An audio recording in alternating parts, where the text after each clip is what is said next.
Today's selection is In the Garden with Dr. Carver. I'm going to break this up into two pieces so that's a little bit less to sit through in one sitting. So today we'll do the first half. This book is by Susan Grigsby, pictures by Nicole Tagdell. And if you haven't guessed yet, yes, Dr. Carver would be the same Dr. Carver we think of when we think of peanuts. George Washington Carver. I'll never forget the Sunday that we stepped out of church and saw an old mule waiting behind a funny-looking wagon. The man with the wagon was George Washington Carver, the famous plant scientist from the big school in Tuskegee.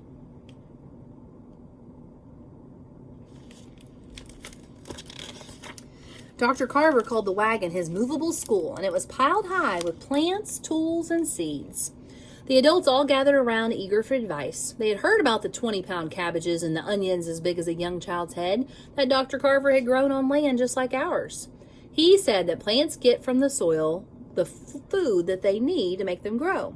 But cotton, like hungry monsters, has gobbled up all the good food in Alabama's soil. So Dr. Carver was showing folks how to make our poor soil healthy again.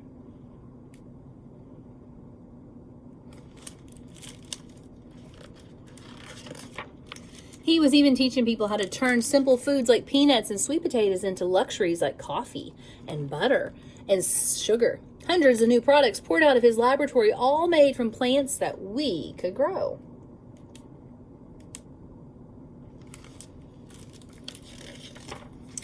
But for me, the best part of Dr. Carver's visit was that he agreed to stay through Monday to help us with the garden at our school. Who here would like to learn to be a plant doctor? Dr. Carver would ask. I waved my little hand the hardest, so he asked me to observe the first case. So, Dr. Sally, he said, why do you think that this rose bush is looking so weak when her cousin by the fences are covered by beautiful red roses? I don't know, I admitted. What should we do first? Listen to the plants and they'll tell you what they need. Go on. I thought about what Dr. Carver meant. Maybe it was like listening to the wind and watching the sky to tell the weather.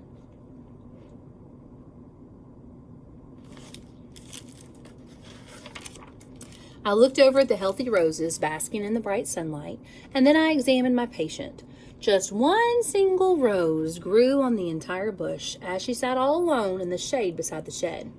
I've got it, I cried out. My patient needs to be moved to where she'll get more sunlight. That's an excellent job of observation, Dr. Sally, Dr. Carver said. Now let us begin the operation. Dr. Carver showed us how to transplant the rose bush very carefully without damaging her roots or letting her scratch us.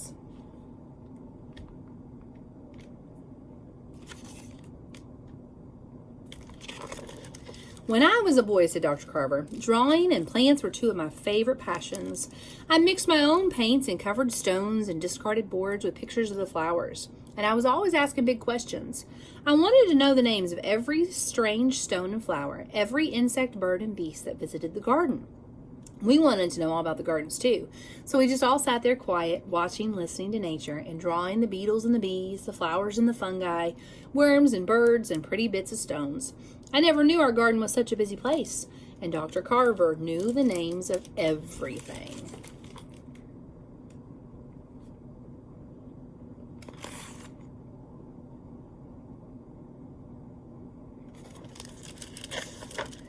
My brother Ben found a big web stretched out like a fishing net spun out of the finest lace. On it waited a huge and hungry spider. Ben raised a stick ready to kill it when Dr. Carver stopped him. That spider is helping our garden, explained Dr. Carter. By eating up the creatures that want to eat our plants, before you change or destroy something, you need to understand why it exists and its relationship with the rest of the nature. The plants, the soil, and the animals that visit are all connected, just like a web.